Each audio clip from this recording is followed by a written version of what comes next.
Oral questions by members. Leader of the Official Opposition. Well, thank you, Mr. Speaker. Today, British Columbians heard the much anticipated update on the vaccine rollout for our province. And I'm sure the Premier, like other MLAs in this legislature, have heard from families across the province who are concerned about how they will make sure that their frail elderly family members are vaccinated. And no one underestimates the complexity. But I think many people had anticipated that today's announcement would answer more questions than it did. And in fact, there continue to be gaps. Of particular concern has been how smaller or more rural communities will fit into the plan. Just recently, in fact, with less than a week ago, the Mayor of Hope expressed some very significant concerns. And let me quote for the Premier what he wrote. Mayor Robb said, and I quote, "We were told that the direction from the Ministry of Health is not to have clinics in our community. Logistically, how is this going to work? It makes no sense. We have buildings available for clinics like the ice arena, the curling club, and the Legion. We can help with volunteers. We can marshal and train to vaccinate." So could the Premier today, in light of the plan that was announced this morning, explain to Mayor Robb, to the families in Hope and other small communities across the province, why are there no plans to hold clinics in small communities like Hope? Premier of British Columbia. Thank you, Honourable Speaker. Thank you, Honourable Speaker, and I thank the Leader of the Opposition for her question. And we were very pleased today to speak about the move to Phase 2 of our vaccination plan. Already, as the member will know, 275,000 British Columbians have been immunized, with another 400,000 on the way. The plan is comprehensive. I know the Minister of Health, as the question period unfolds, will be able to go specifically to how we're going to manage smaller communities, but the examples that you've cited are disconcerting to me, because that's certainly not the approach that Dr. Henry and Dr. Ballum have been discussing with me. What, in fact, we've been talking about is calling on all of us in this place and municipal leaders and others, Rotarians, Lions Club, Kiwanis, everyone, and a national and a provincial, in our case, effort to make sure that the most vulnerable, those who don't have the necessary technological expertise the member from Kamloops South does, make sure that we can get to those frail and vulnerable people to the best of our ability. And we can't do it without the support of community. So I'm confident that as question period goes by and the Minister of Health gets up and addresses that specific question about Hope, that will give some comfort to the Mayor. I will say in my own community, which is a suburb of Victoria, Mayor Young has already committed the Dry Floor Eagle Ridge Centre. There are other large facilities in smaller and larger communities around BC that will be available. Municipal leaders want to help. Community leaders want to help. And it's that level of support and enthusiasm that I think will get us through Phase 2 and then finally into Phase 3, when the general public will be accessing massive immunization programs, the likes we've never seen before. There will be bumps along the way. Today was to announce the pending arrival of AstraZeneca. Having a third tool in our toolkit is very, very helpful for the Minister and for Public Health to ensure that those gaps that were in the system because we are dependent on offshore supplies are less disconcerting at this point. But I'm confident that the community of Hope will be addressed as every other community in BC will. Leader of the Official Opposition for supplemental. Thank you, Mr. Speaker, and I appreciate the Premier's answer to that question. And I know that he knows how anxiety-ridden many families have been, and in particular the frail elderly across British Columbia. And I think one of the significant challenges is that for a year now, the frail elderly in our province have been told not to leave their community, to stay local, to make sure they stay close to home.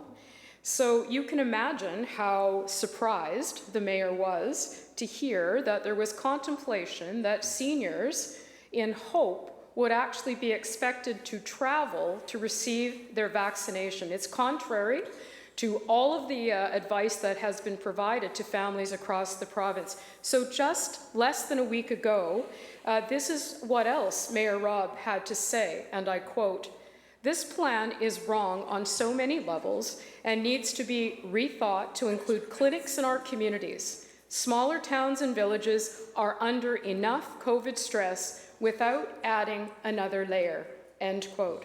So what I would ask the Premier to do today is to stand up and guarantee that elderly residents in smaller towns, including Hope, or other remote communities, will not be required to leave their communities to receive their vaccination. Premier. Thank you, Honourable Speaker. And again, I thank the Leader of the Opposition for the tone and the content of her question.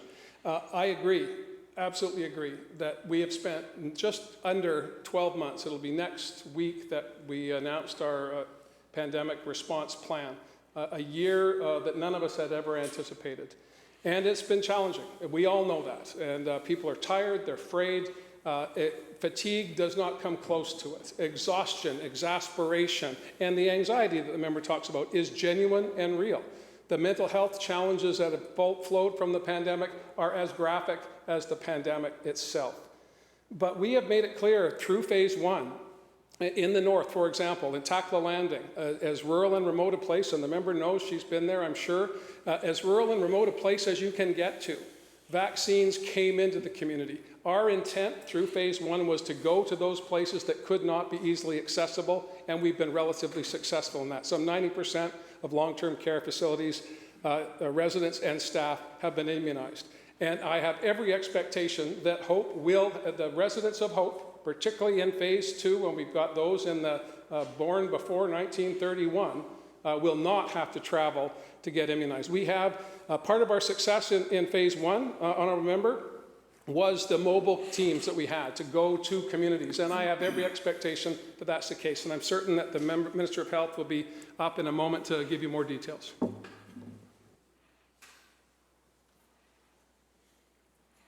Member for Kelowna Mission. Thank you, Mr. Speaker. Frontline essential workers have been told that they will be prioritized for vaccination and had expected to receive details of that plan today. But there remains a complete lack of clarity and utter confusion on the order and criteria for vaccinating priority groups. To the Premier, when will essential workers be told the vaccine plan for them?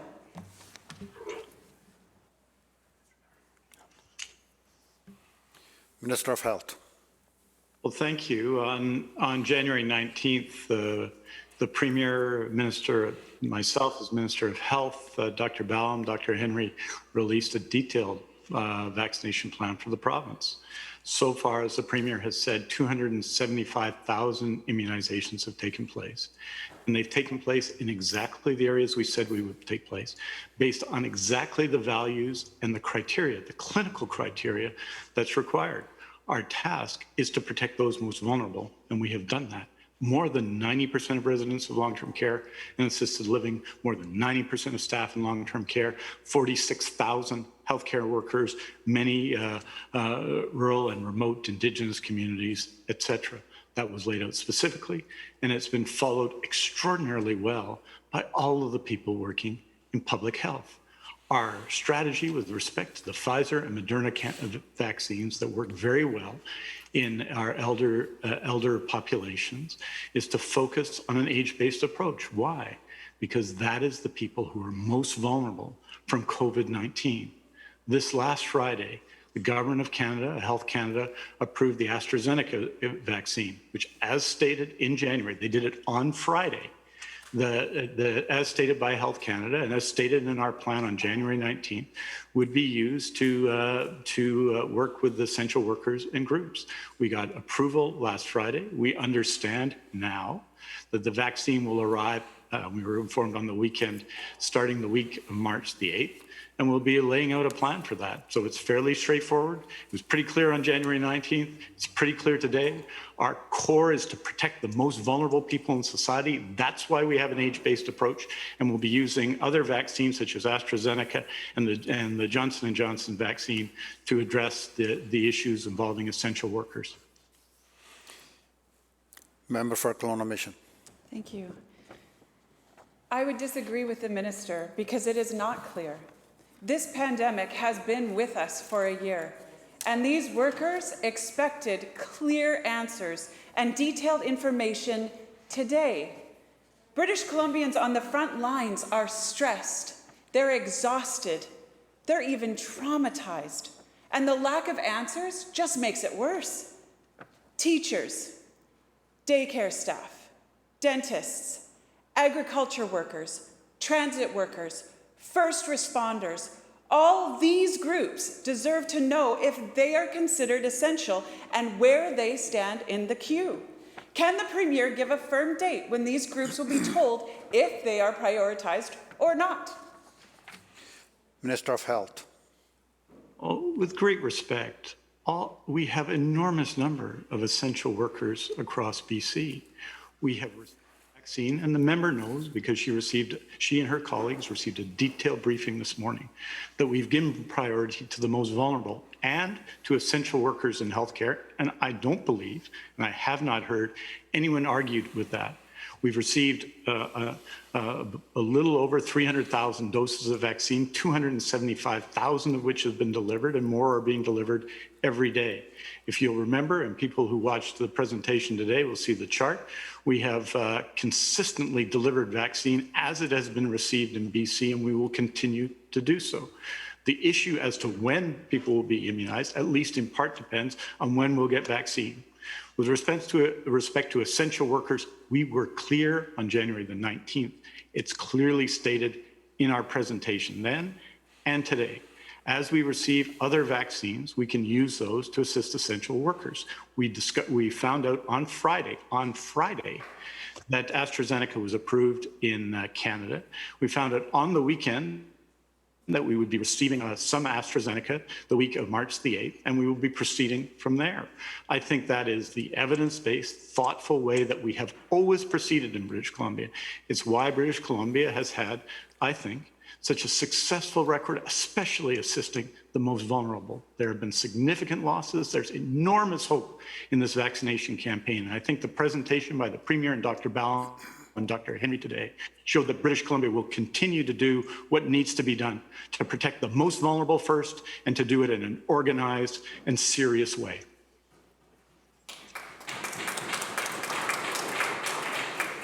Leader of Third Party. Thank you, Honourable Speaker. In the last year, nearly 80,000 British Columbians have tested positive for COVID-19 and more than 1,300 of them have died from the virus. We know their age and their gender. Those who have died have been predominantly seniors, more of them men than women. But beyond that, we know little else about them. Their race, income, living conditions, access to medical care, and work environment are all relevant and important factors, not just because they provide more information about the patient, but because each of these elements can be deeply impacted by government policy. And yet, of the 12 determinants of health as defined by the Canadian government, this government is only collecting COVID data about gender. As BC Human Rights Commissioner has restated repeatedly, the COVID-19 pandemic is aggravating existing injustices, making it all the more, quote, critical that the government of BC collect and analyze disaggregated data to identify inequalities and advance human rights in this province. My questions for you, Honourable Speaker, is to the Premier. Can the Premier explain why his government has not made COVID data collection in order to understand and support the needs of diverse British Columbians a priority? Minister of Health. Honourable Speaker, the answer is that we have every case, every single case. The member referred to the more than 100 people who have passed away. The member referred to the cases of COVID-19. These are analyzed on a systematic basis and on an individual basis. Contact tracing occurs for all individuals, and we focus on the cases and respond to it. You see this in our immunization plan, which is focused in particular on a number of groups. People in long-term care who represent the majority of people who've passed away tragically from COVID-19 in BC, and that has been a priority. So you see that in health policy. 95% of residents, and I think a number higher than that in terms of staff, more than 70,000 people and essential visitors. That reflects the data. And our focus, I think, which I don't think is unmatched in Canada, on supporting Indigenous communities, on supporting people living in congregate living and circumstances, of using what we know about the pandemic to focus our vaccination campaigns. All that is a demonstration of our determination to do that. I would agree with the member that we need as a society and as a government to do a better job of analyzing and developing and presenting racialized data. That is a commitment of the government and one that we will continue to proceed with in the months to come.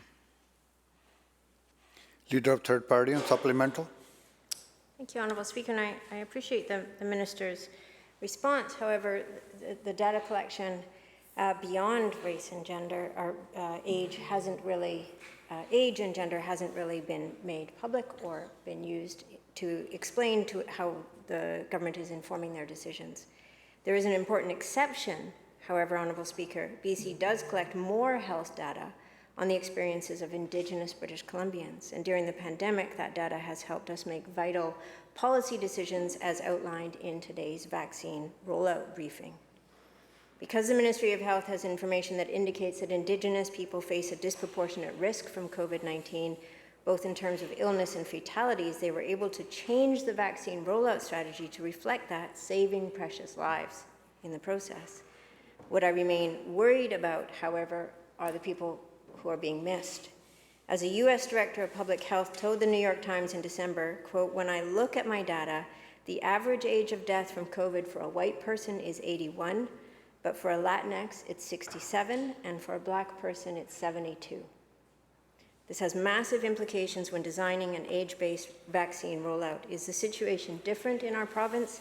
Probably, but without the data, we don't fully know, and that's a big gamble to take. My question through you, Honourable Speaker, is again to the Premier. Why is this government limiting our province's ability to respond to this pandemic and to build a more equitable future for BC by not collecting this disaggregated race-based data? Minister of Health. I think, first of all, I would say with respect to Indigenous people, First Nations people across BC, it's been at the heart of our response, not since the vaccination campaign began, but from the beginning of the pandemic, from January 2020 on, in fact. The First Nations Health Authority has been involved at every level, at all times, and we have worked, I think, closely with Indigenous groups across the province, not just First Nations, but of course Métis and Inuit groups as well. So I think we've had some real success there by focusing in on the problem, working together, and recognizing the vulnerability of those groups, especially in rural remote communities, but also in urban communities, and working together to address that. I think we've systematically done that, and you see that reflected in our vaccination campaign as well. We've used the tools that we have because we understand, everybody understands, that those most vulnerable from COVID-19 are also most vulnerable for all other conditions such as diabetes and others. And so we have taken steps consistently, both in our testing programs, in our vaccination programs, and our programs across the board to address those issues. I think the efforts by public health in this regard have been excellent. They can always improve, and they can improve, and they will improve, and they must improve. And I appreciate the comments of the honourable member, and she'll know, because we've talked about this on a number of occasions, and she's made this case to me personally repeatedly during the pandemic, that we're continuing to work and improve our response to the COVID-19 pandemic, particularly Minister. to the vulnerable. Thank you. Member for Kamloops South Thompson. Thank you, Mr. Speaker. 1 year into the pandemic, the NDP government has completely botched its only grant program for small businesses. And to make matters worse, internal government documents show that in the 6 months that the Small and Medium-Sized Business Recovery Grant Program has been in existence, this government has actually spent more money administering the program than in the total dollar value of grants that have actually been pushed out the door. Mr. Speaker, $31 million is earmarked for the administration of this program.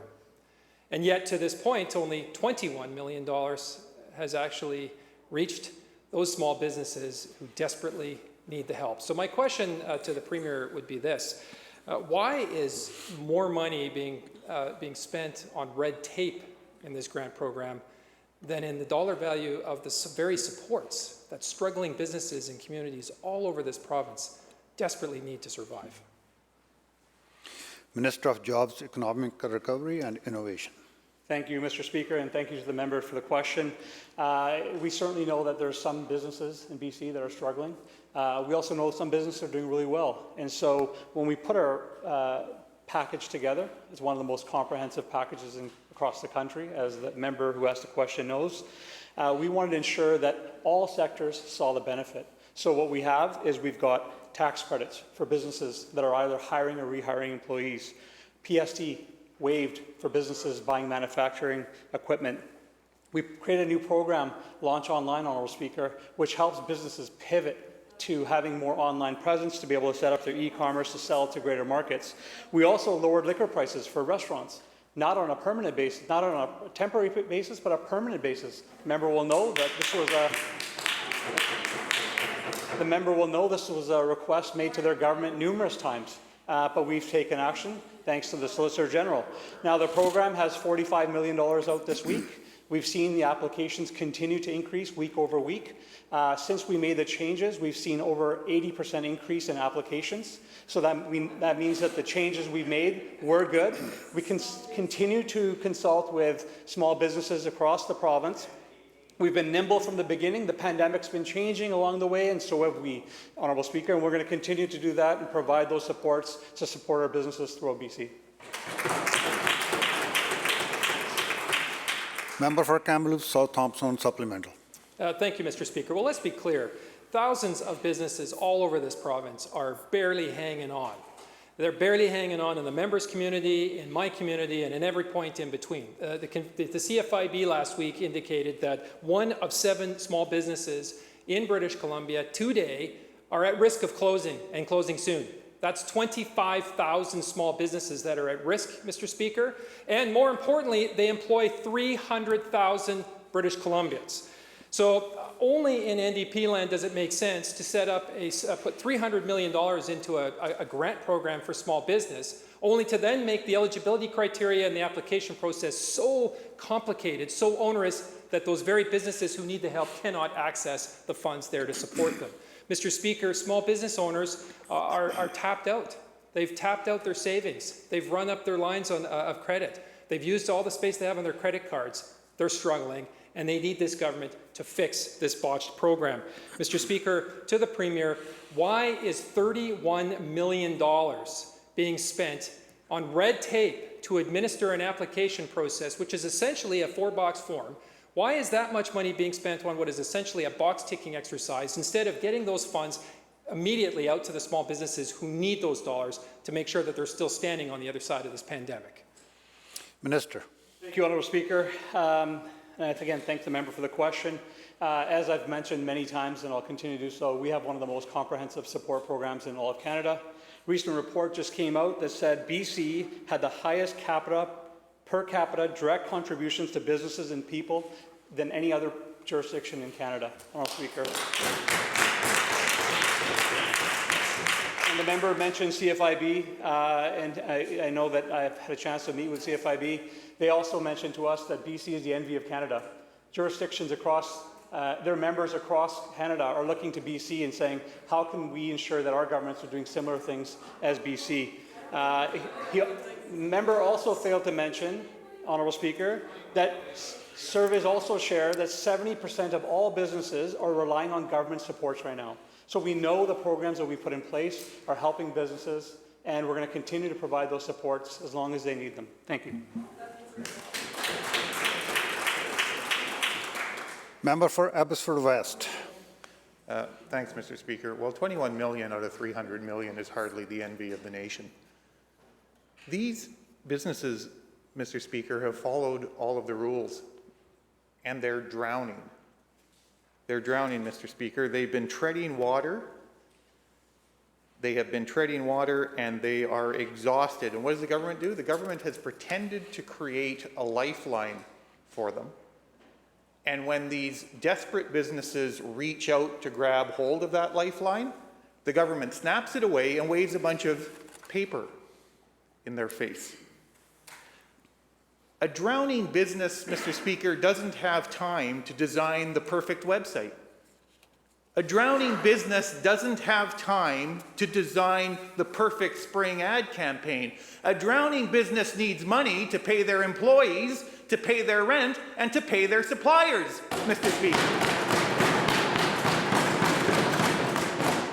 Why is the government spending more money on bureaucracy, on red tape, on paperwork than it's actually contributing to the women and men who run small business in BC and are desperate for assistance? Minister.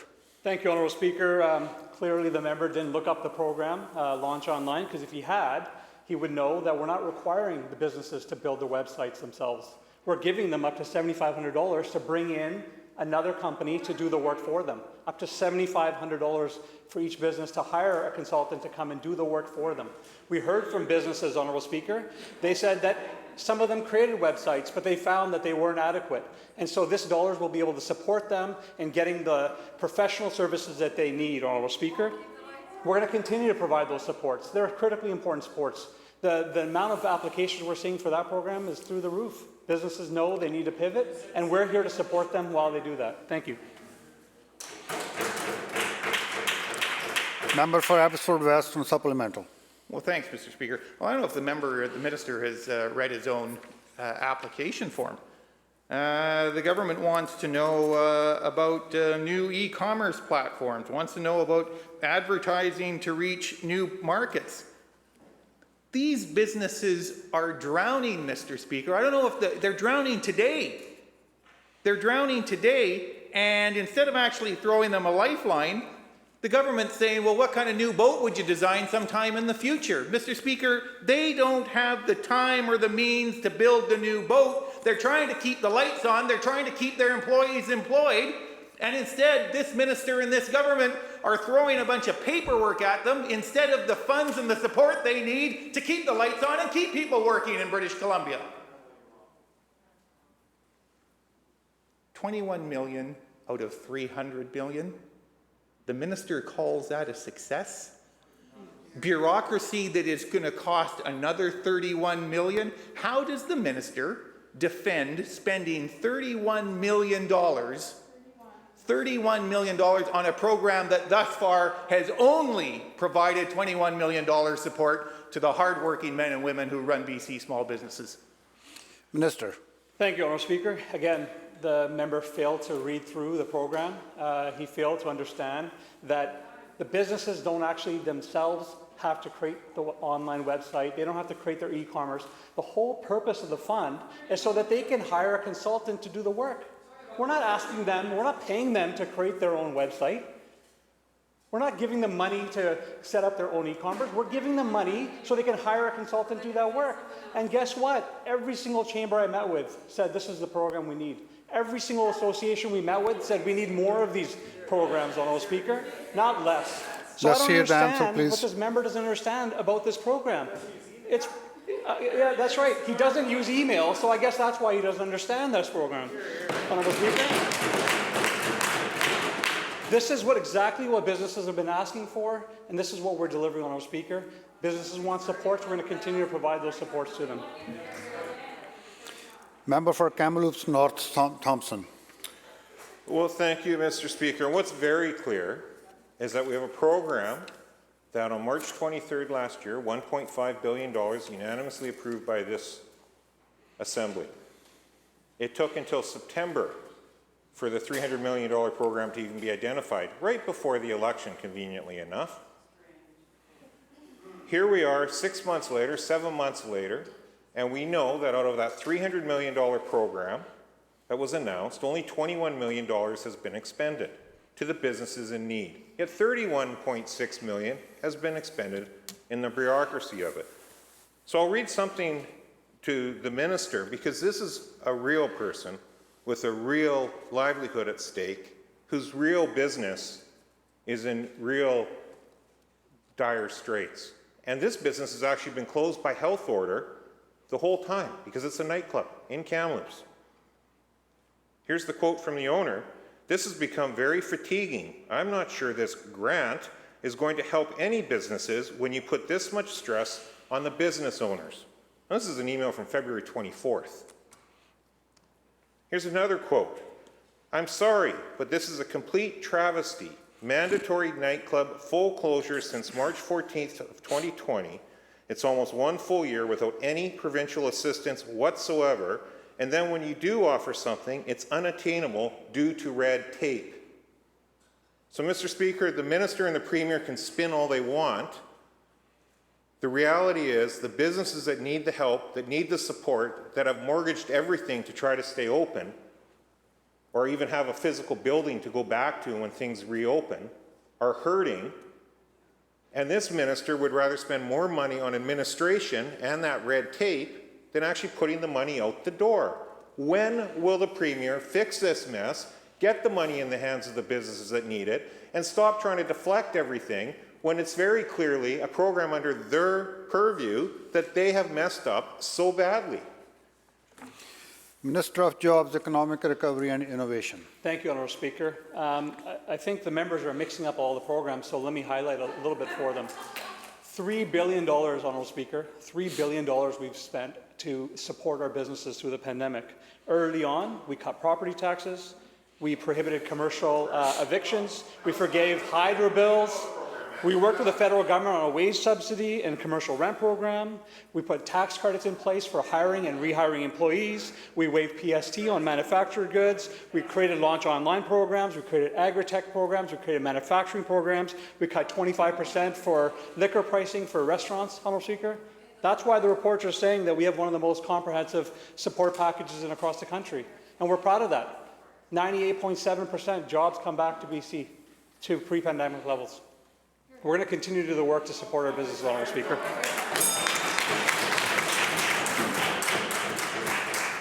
The bell ends question period.